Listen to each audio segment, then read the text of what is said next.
Guys, fire away.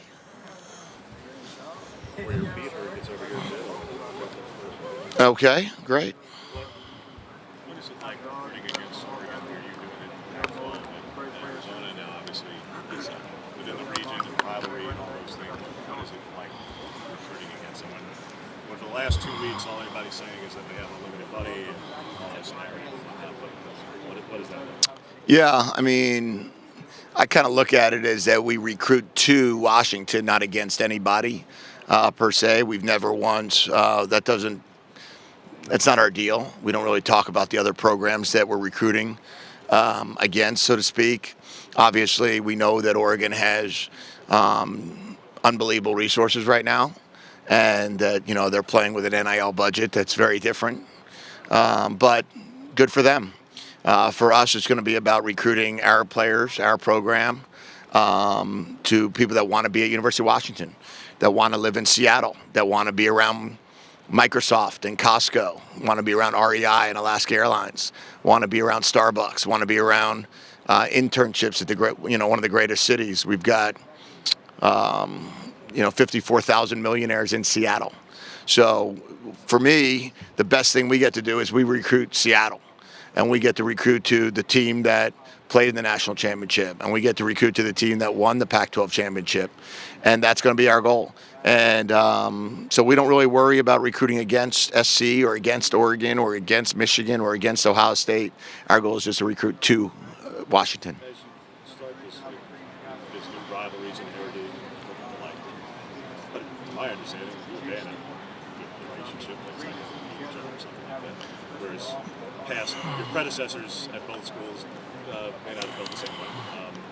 What is it like when that's the rivalry that it is, and whatever recruiting impact there is? But right now, at least you get along pretty well.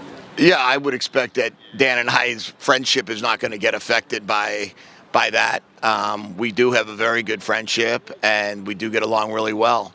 And Kirby Smart got along really well with Nick Saban. And, I would expect Nick Saban got along really well with Hugh Freeze and Gus Malzahn. I don't think you can I don't think getting along has anything to do with the rivalry. I don't know what it was like in the past. I have a ton of respect for the type of coach Dan Lanning is. And then I think that we have a situation where Washington and Oregon, the brand, the university, the logos, have a great rivalry. I can't wait for November 30th, that's Saturday at 4:30 p.m. for kickoff. That's going to be awesome. But until that point in time, I just think it's going to be about how good can Washington get between now and the last game of the year. I'm sure Dan feels the same way, how good his team can get between now and the last game of the year. And then we'll see how it goes from there. Lastly, do you like that with this conference, with this conference, that rivalry went from the mid-season deal, where it had been historically forever, 100-some years, to the end of the season, and then for your guys' purposes, to the Apple Cup moved up into September? Would you have liked for it to kind of stay the way it was and be a mid-season meeting with Oregon? No, I think it's where it should be right now. Jedd, Coach, obviously, this is new for you. You guys are going to the East Coast a lot, specifically Penn State, playing in their whiteout game. Just how excited are you just to get to one of the best atmospheres? Yeah, going to the East Coast will be certainly a new experience for our players, not as much new for some of us that have coached in the NFL, because you do that often. You make those cross-country trips. We're going to have to get our guys acclimated time zone-wise. I think it sounds like we're going to be playing Iowa early, noon kickoff, or 11 a.m. kickoff, so that would be 9 for our guys. So we'll have to go a couple days early to get our sleep orientation right. We play at nighttime probably against Penn State, so we won't have to do that. That'll just be a wheelhouse game for us in terms of 4:30. We play at night against Rutgers. When it comes down to it, though, it's awesome experiences. It's why you go to the Big Ten. So you look at your schedule and you're able to say, this weekend, Washington is playing Penn State, and Oregon's playing Ohio State, and Michigan's playing SC, or whatever it might be. I mean, these are the great games of college football that you used to only get once or twice a year. Now you're getting them every single week. So I can't wait to go to State College. I know what it's like. Well, when I was at Michigan, we played in the whiteout game in 2015. And, happened to be successful in that game. Jedd, about Jonathan Smith, coaching against him, just what did you see as like a staple of his offense, and where do you think he will go at Michigan State? Just his direction. Yeah, Jonathan's a great coach. We got to play him last year for the first time. It was the first time we played Oregon State, but I've known Jonathan for a long time. He's really, really good in terms of putting together an offensive system. He plays under center. He plays with tight ends. He throws the ball with play action. He takes shots down the field at the right time. He's a really good play caller, or kind of sets up a really good game plan when he's not calling it. I've known him from when he was the offensive coordinator at UW. So I think that Michigan State is in good hands with a really, really good person and a really good coach. Coach has mentioned numerous times that you want to be like an NFL team. One of your players said something that really resonated with me. He said that your goal is to become the 33rd NFL team. What does that look like, and what's it going to take to go? Well, it's going to look like we're going to have to do everything that it takes to be a pro, which means we've got to be on time to everything we do. We have to work extremely hard in the weight room. We have to commit outside of the normal day. You're going to have to give more to get more. You're going to have to take nutrition very serious. You're going to have to commit in the training room before you get injured, not after you get injured. Being a pro, being the 33rd NFL team, all of those things have to do with all of the decisions you make off the field. Then during practice, we run every drill like every other team runs a drill. I mean, there's no magic drills out there. There's no special offenses out there. Now, the good part is our offense is the same offense as 17 different NFL teams run. No one else can say that. Our defense is straight out of New England. Nobody else can say that. So those two aspects of our program, the pro-style offense and the pro-style defense that we run, is unique. A lot of people say they run pro-style but have never coached in the pros. You were at Arizona past few years. You talked about it being an LA-based recruiting school. Washington has pretty much a similar lineage and history. So how do you balance, you got Arizona kids that came. Obviously, you want the best kids in Washington. There's a Bay Area culture up there. How do you balance all those different time zones, relationships, and recruits? Yeah, we're going to recruit California really hard still. We're going to utilize the relationships that we built when we were in Tucson. We're going to absolutely utilize the brand of Washington because it's had so much success, like you said, in California. I would say that Washington has had a lot of success in the Bay Area more than we had at Arizona. We were more Southern California. We're going to try to be all of California now. We have the most amount of NFL players from the West Coast, from the University of Washington, 46 guys right now in the league. So we're going to try to recruit that, really, Washington, Oregon, California, Arizona, Hawaii, those 5 states. We're going to try to attack and be relentless recruiters in those areas. And then we're going to pick and choose where on the East Coast and where in the Midwest we're going to try to get some players. What's it like? You go from Noah Fafita, Will Rogers, and both have NFL qualities. What are some similarities that you've seen between those guys and how they play? Yeah, they're both very cerebral. They're both very smart. I like to always say their central processing unit is very fast. They really do have a great understanding of the game of football. Will is a coach's kid. Noah is a coach's kid. They love the game. You don't have to tell them to come in. You don't have to tell them, to be there extra. They have a little bit different skills here or there, but when it comes down to it, they're both pocket passers. Neither one are really outside of the pocket guys, and they both have great poise. How have Elijah Jackson and Kelsey, both two kids come from Lawndale High, state championship programs. Elijah had a lot of play time last year. How have those guys kind of held it down and taken things on? Yeah, both Mikkel and Elijah are on our leadership council. So both of those guys have made immediate impacts in our program. We only have 16 players on our leadership council, and 2 of them are Mikal and Elijah. I expect them both to start. I expect them both to contribute heavily, and I expect both of them to make major impacts in the program. We're talking about West Coast recruiting, obviously. Is it more important to have a foothold on East Coast cities and Midwest cities now that this is a national conference, now that this does go coast to coast? How do you balance that between the need to recruit the talented kids in the West Coast, but also maybe spread out nationwide? Yeah, you have to decide where you want to use your resources and where your connections are. So in my mind, our connections are the West Coast, our connections are in Florida, our connections are in the Connecticut prep schools and New Jersey. And those are the areas that we know the best.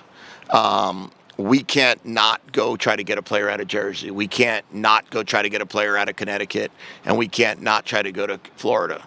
Those are areas we've recruited heavily in our different spots we've been at. I don't want to spend a lot of time trying to recruit in areas where I don't know the high school coaches, where our staff is unfamiliar. We have done really well in Texas, actually, this go around. So we'll continue to build that relationship up. But we're going to try to be smart where we spend our money and where we spend our resources. And I don't want to just fly all across the country and try to ask guys to skip over 20 states to get to us. So you mentioned Connecticut and Florida and the places you do have relationships. Do you think it's maybe an easier sell now that Washington is in the Big Ten, that you're going to be playing these schools in Ohio and in Pennsylvania and in Florida and in all these places where they would be flying over? Yeah, 1,000% it's easier. It's also easier because of revenue sharing and NIL. You used to be able to, you'd have to tell them how they were going to afford to go see their kid play, right? Now you're able to say, hey, here's the deal. We're playing nationally.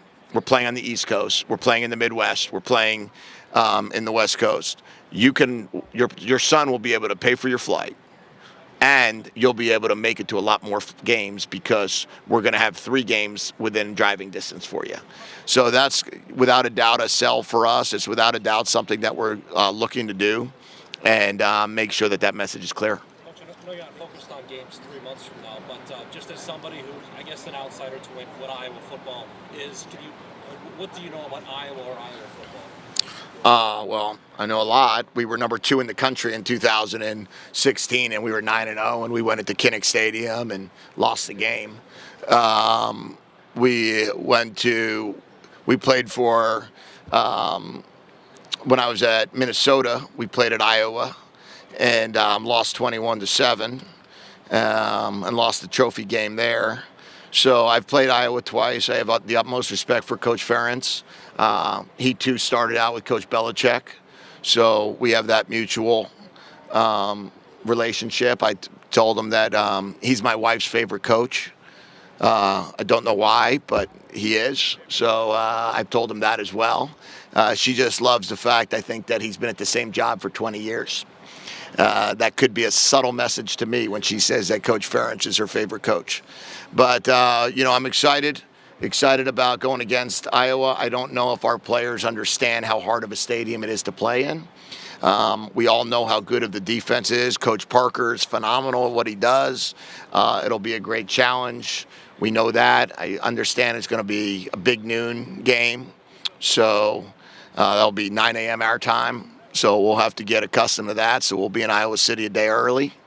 But we're looking forward to it, and we certainly know what a great program Coach Ferentz has. Coach, yesterday you got a gift. You got 20 additional scholarships.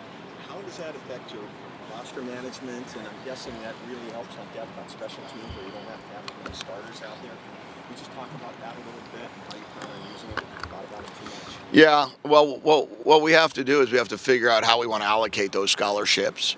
You've got 20 extra scholarships, but every scholarship you use will count against you in your revenue share. So there's opportunities there to be able to use half scholarships, which we've never been able to do in college football before. There's opportunities out there to say, hey, we're going to only use $1 million or $500,000 of those dollars, and the rest of them we're going to give to the players in cash. So I love the idea that now we're not going to sit here and battle over, who in the roster we're going to have to not accept. If we have 91 players, it's great. If we have 31 players committed to us and not 26, and we don't have to worry about making 5 hard phone calls at the end. We're going to recruit high school kids, and we're going to attack the high school game, and we're not going to worry at all about do we have one extra guy at a certain position. And then we'll figure out the scholarships with Pat and Aaron, and we'll figure out how we want to manage it. But we might give out 90 and have 15 walk-ons and pay them revenue share. We might give out 93 or 87, or I'm not sure, but maybe 105. We'll just have to figure out how the numbers work and what's best for our program. Sounds like math class. It'll be a little bit more salary capology than it used to be. That's for sure. Jedd, as you come into a league with some teams that use heavier personnel groupings, does that influence how you and your staff, the body types you look for in high school recruiting? Do you want kids that are bigger right away in the trenches? Yeah, I love big. That's a big part of our program. We want to be big. We are going to do everything we can to get big. We recruit big anyway. That's our philosophy. We like to play with 2 gappers. We like to play with guys that understand and have a great they have clarity in terms of their gap control. They have the size that can take on big offensive linemen. Our offensive linemen, we like guys that can play in the National Football League. Remember, we're going to always recruit guys that can play in the NFL. NFL doesn't like small. So it's not really has not changed our philosophy, my recruiting philosophy, whether I was at Arizona, Michigan, UCLA, or here. We have 4 of our 5 starting linemen from UCLA are all in the NFL right now. 4 out of our 5 at Michigan are in the NFL. And we just had a first-round pick, left tackle. So we're going to be big, and that's our mentality. Coaching in that recruiting discussion, staff sizes in college football. What do you envision at Washington and nationally with the way that you as a head coach allocate the assistants that you send out? Do you envision it being the traditional 10 assistant coaches that go on the road, or could you have a different staff? Yeah, I think we're going to have to really see over the next year what that's going to look like. I don't envision it to be your traditional 10 go on the road. I think you're going to find maybe 6 or 7 guys that are, let's call it, the position coach and the recruiter, and then there'll be about 3 guys that you'll probably send on the road, and 3 guys that'll be more in-house coaching now that that rule has passed that you can coach regardless of your position or title within the building. We need to look at it that way, and what I want to do is I want to make sure our 10 guys that can, stomp the country, do it the best way possible, and the 10 guys that can coach our guys the best every day, we don't miss out on that.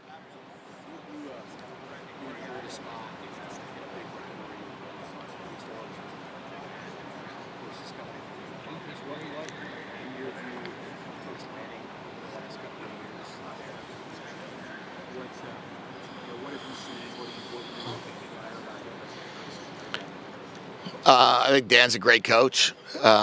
He's been around great coaches. He's coached for Kirby. He's coached for Coach Saban. He's done a great job at Oregon. He's a really good defensive coach. He's a really good head coach. I respect what he's done, and I look forward to competing against him. And we certainly will compete against one another November 30th, but I have all the respect in the world for him. What has been the greatest challenge of this off-season? I mean, you've got a different team, you've got the coaching staff is new to the player, new conference. The greatest challenge, building a roster, would be the greatest challenge when you have to. I mean, we're sitting there in a spot where we had to find 21 new starters. Some from the team that we had, some from the team we came from, some from other teams, some freshmen. We had to recruit all the way through. We never necessarily knew exactly what it was going to look like. You're battling against teams when it comes to NIL that are in different conversations. You're trying to get players to commit when you don't really understand what the dollars are being offered to them from other programs. You're getting people taking your players for double the money that you were paying them. So there's a lot of different parts to the challenge right now.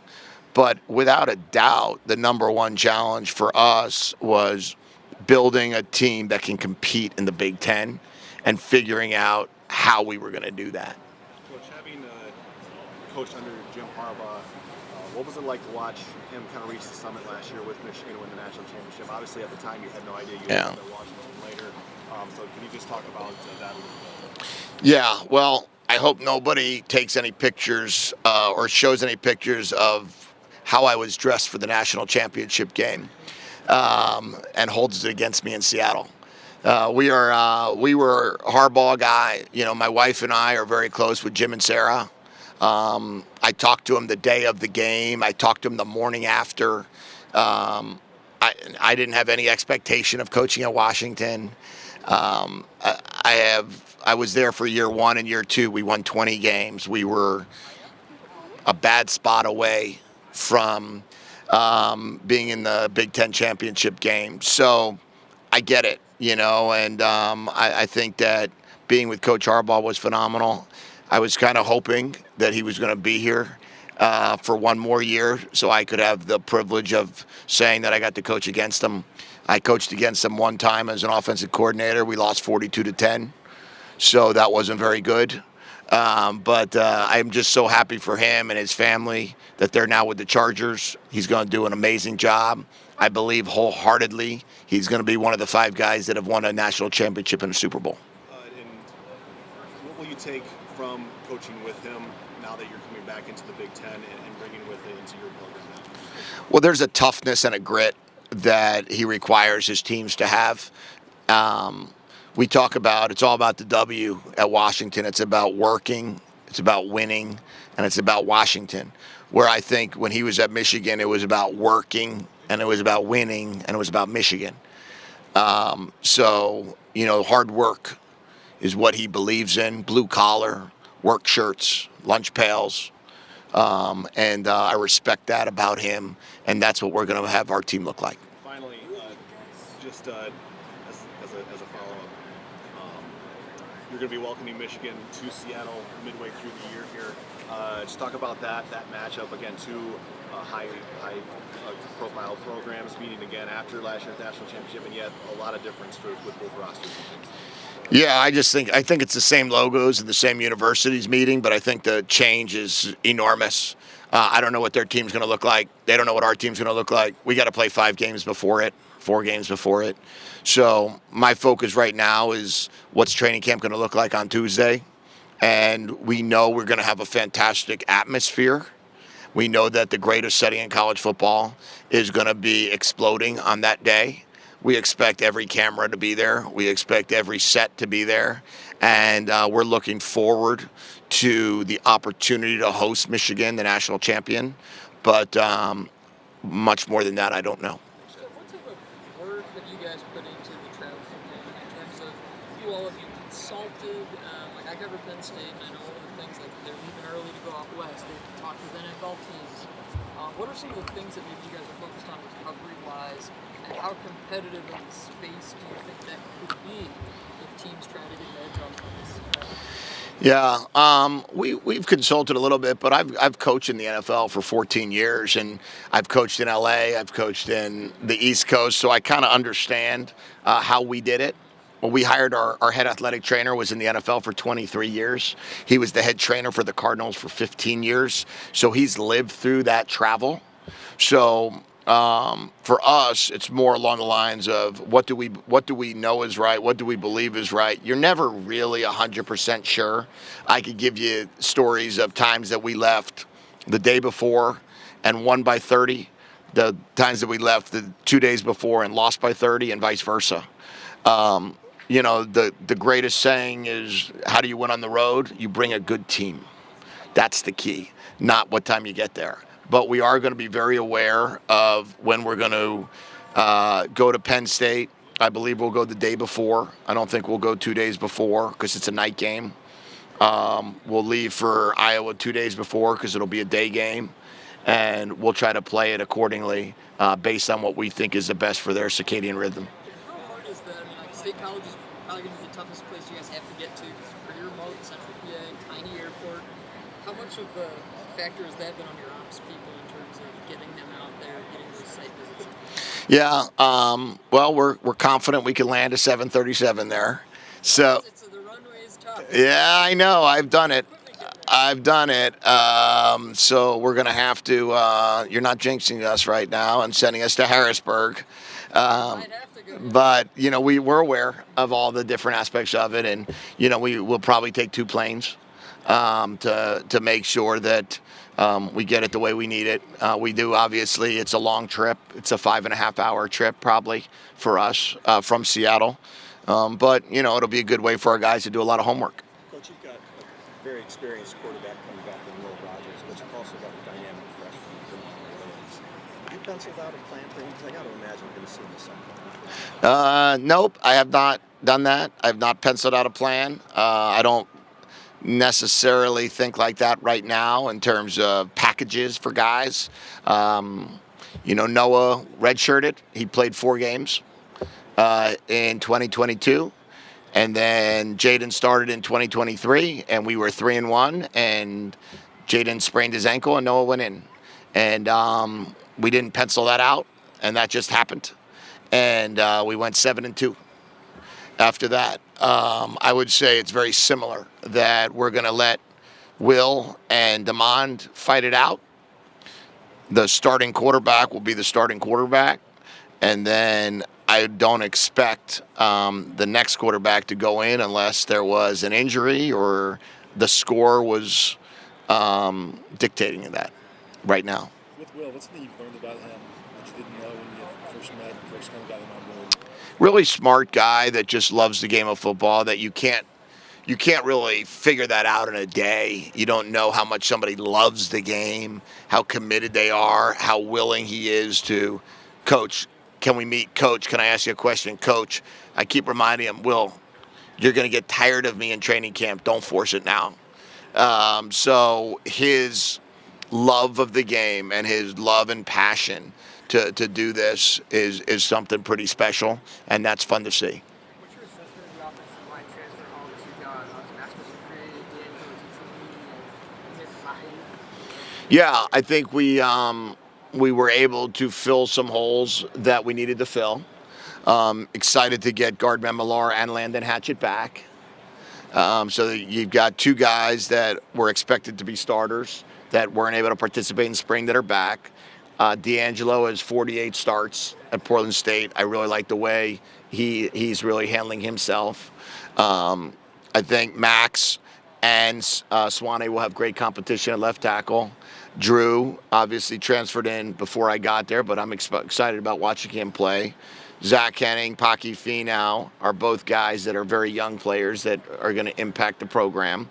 Enoch is started at Ohio State and in the bowl game, and now we've got him on our team. So we've had about 15 scholarship players right now in the offensive line.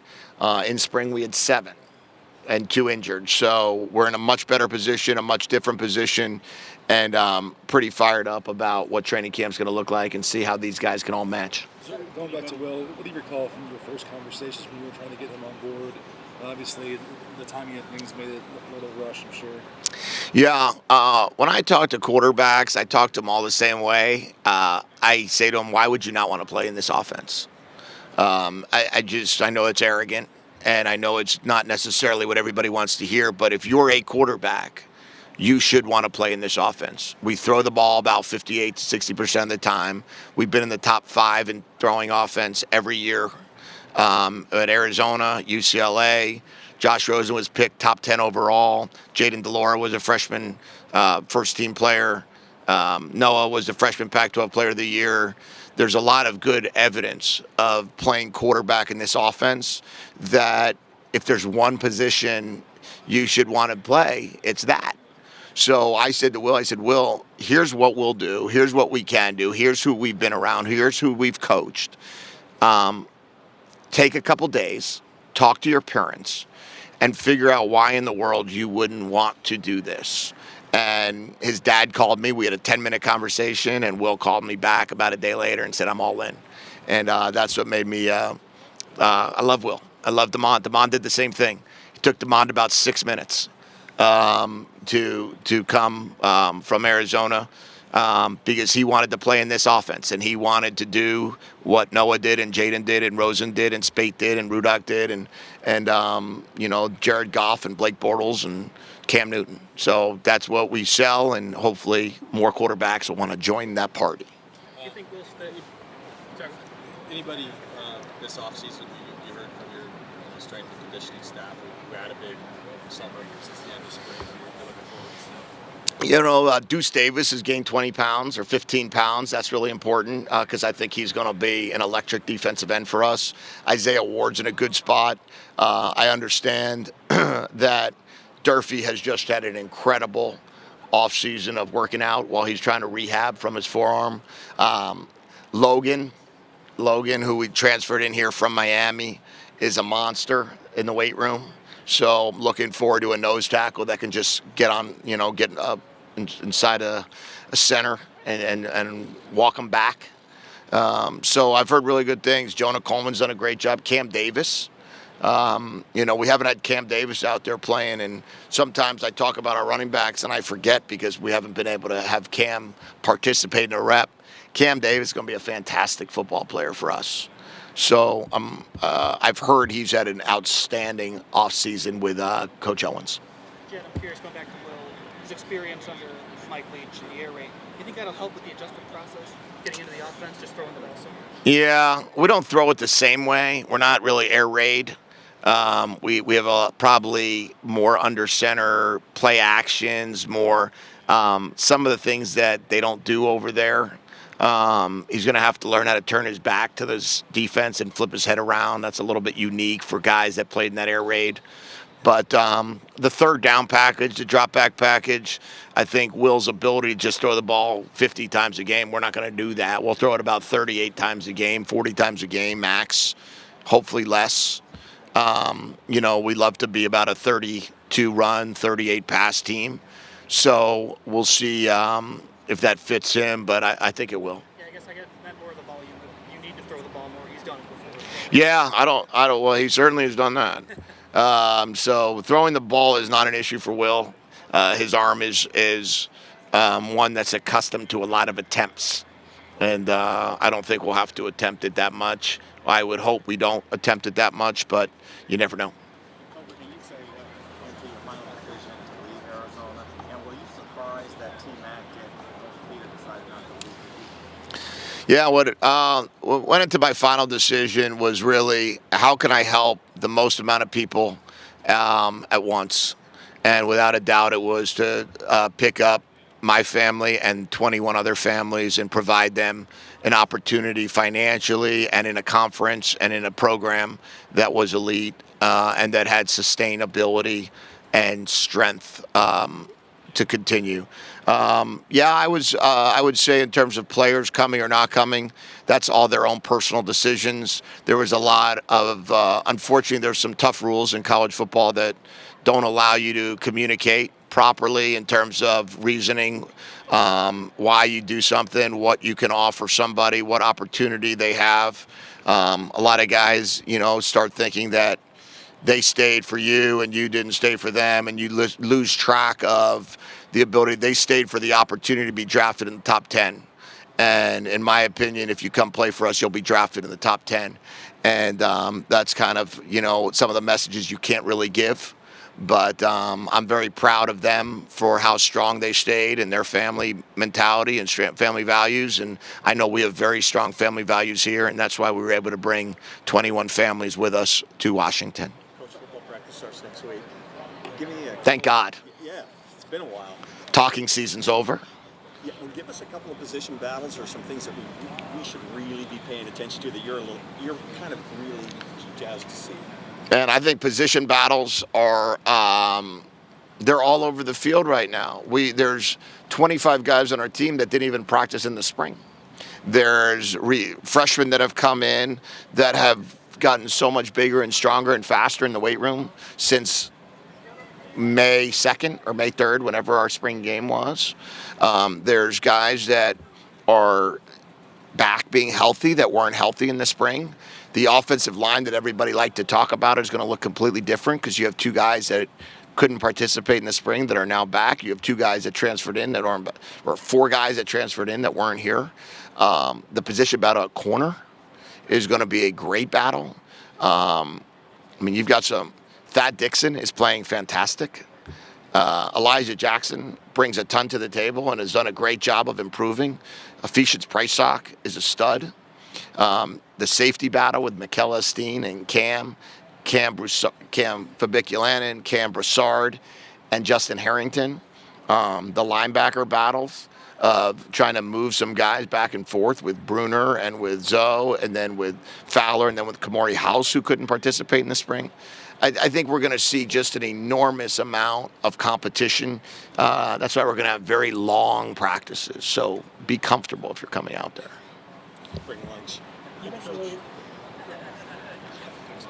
At quarterback, you've got obviously very statistically accomplished quarterback in Will Rogers, but behind him you've got there's some young players with not much experience. Is that at all a concern for you this season, or are you okay with that kind of depth of quarterback? Yeah, I think unfortunately college football has become this weird world of your quarterback rooms aren't very big anymore because people like to leave and they like to go elsewhere and they like to just quickly transfer to another spot without letting the process play out.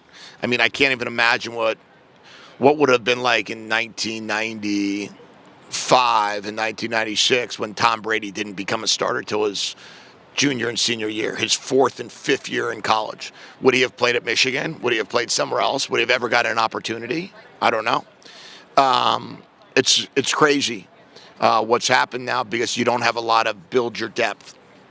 We've got Will, we've got Damon, we've got Shea, we've got who's started at Northern Colorado. That was an important get for us. I wanted to bring in a 3rd guy that's a scholarship player. We've got to make sure that, and then we have Teddy Purcell. So we've got, quarterbacks that are going to have to figure this thing out. And we're going to hopefully add to it and bring in, we have 2 hopefully coming in next year. And I'd like to have a quarterback room of 4 scholarship players. But it's becoming harder and harder to keep guys that want to, let's say, work their way into the starting job rather than just get it.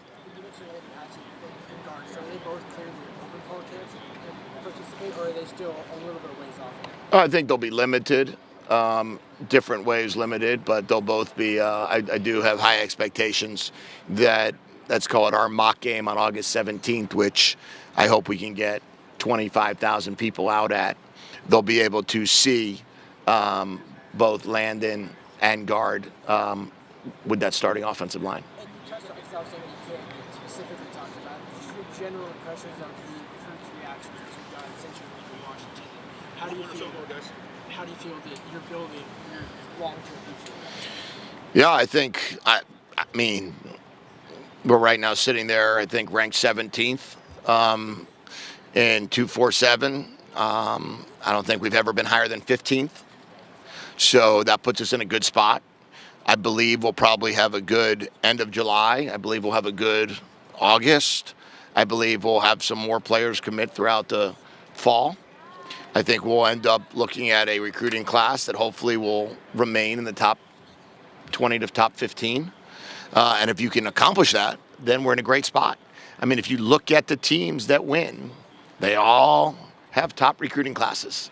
It's very rare. It's very rare that you can just not recruit well and win championships. That doesn't really happen. So I know that there hasn't been a national champion in the last 20 years that hasn't had a top 5 recruiting class the year before. Any players definitely out for fall ball? No, not that I know of. I think every player that I can think of right now, but we'll have our local media day that you guys can ask any of those other questions that I might have in front of me. But right now, I can't think of anybody that's definitely out for the fall. Jonah Coleman, a comedian? No, is he funny? He said he's funny. He thinks he's Jonah thinks he's funny? I don't know if Jonah's funny. I don't know if I've ever thought of Jonah as funny. Yeah, he's kind of funny-ish. Amber being an honorary Insider and the fun that you had with the contest. Are you concerned at all that Lance might? Amber was an honorary judge. She was an honorary judge of the slam dunk competition. I think she followed Coach Bland's lead. She liked it. Tony Bland did a fantastic job of leading the way there. But we had a strong group of judges with a lot of experience in slam dunk competitions. All right, guys, thanks. Thanks. Thank you. I'm going to get you on the phone. Okay. Before our next thing was at 4:30 this afternoon. Okay. I thought she said honor. I thought you said on the megaphone honor Holly Wilson. Oh, yeah.